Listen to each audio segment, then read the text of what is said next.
Thank you, Mr. Chair. We'll come at it another way. As a career public servant, Mr. Nibley, you're aware that the Conflict of Interest Act for public office holders says that the public office holder, particularly a GIC appointment, cannot personally benefit, neither can their family, from that appointment. You're aware of that, right? Yes, there is this issue of profitability and benefit specifically to the person concerned. In the Conflict of Interest Act of Parliament, but also the SDTC Act is very clear.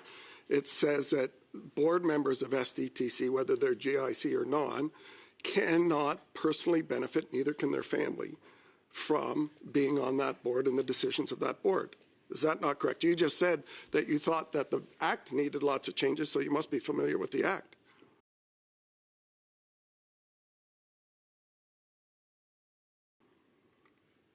Oh, I'm not terribly familiar with the Act, and I'm not a lawyer. But what I do know, and first of all, it's not my job you can't have it to both make ways. assessments on conflict of interest. In response to that Ms. is Yip, the job of the Ethics Commissioner. In response to Ms. Yip, you said that the Act needed to be revised, and that's a regret of yours. So you must be familiar with it. So I'm not buying. No, okay. I'm not buying that you're not familiar with the Act. I'm responsible for introducing legislation relating to SDTC. So on my to-do list as a deputy minister for maybe 3 years, the SDTC legislation was among my list. But I was never convinced, and I was never advised, that there was significant enough changes required with that Act to actually introduce it to Parliament. Okay, the only issue I was aware of way. was the membership issue. By her own admission in this committee, Andre-Lise Matot had 4 companies while you were deputy minister that got funded while she was on the board. She was appointed in 2016.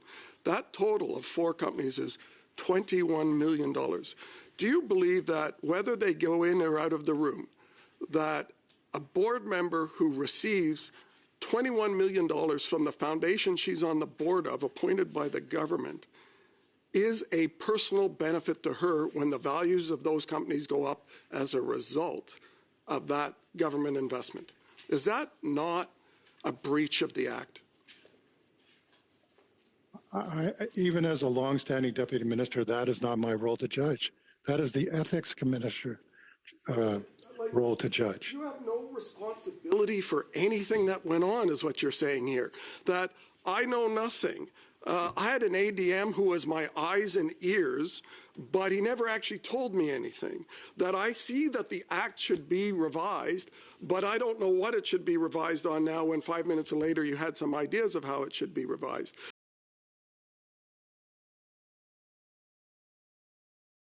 That when board members 82% of the time are voting for themselves in contravention of the SDTC Act, which you're responsible to Parliament for as a deputy minister, that you don't believe it was your responsibility to know what was going on there?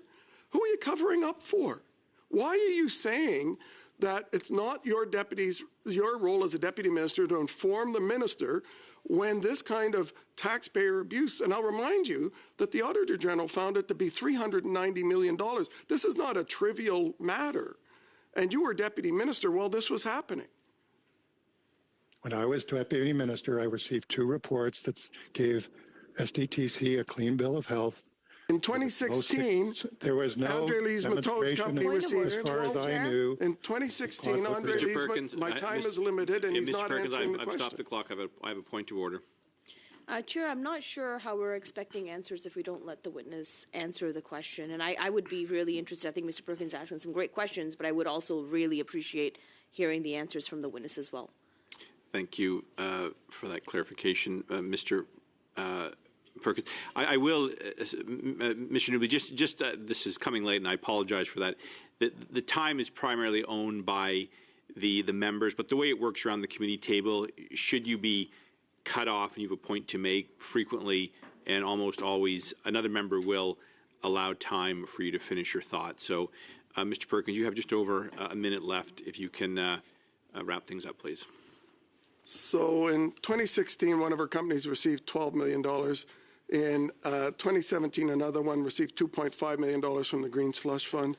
Another one in 2017, another $2.2 million, and another one in received almost $7 million.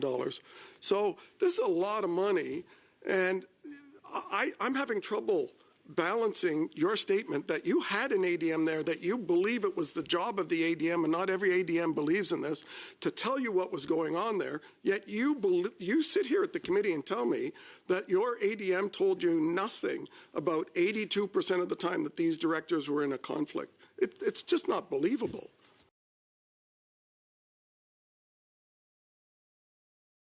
These directors funneled to companies $390 million do they own, that you have, the department has no responsibility. I worked in government. I don't believe that for a second, that the deputy minister was so detached from what was going on, and that he had a direct report that he asked to tell him what was going on, that person never told you and you never told the minister.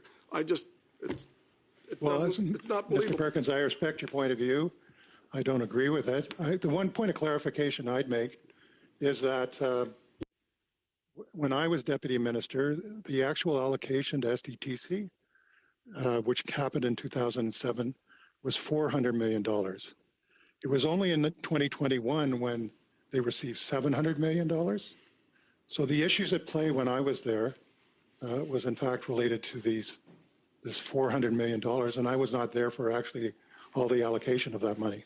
Thank you very much. Mr. Duray, you have the last question slot to round us out. Over to you, please. Thanks, Mr. Chair.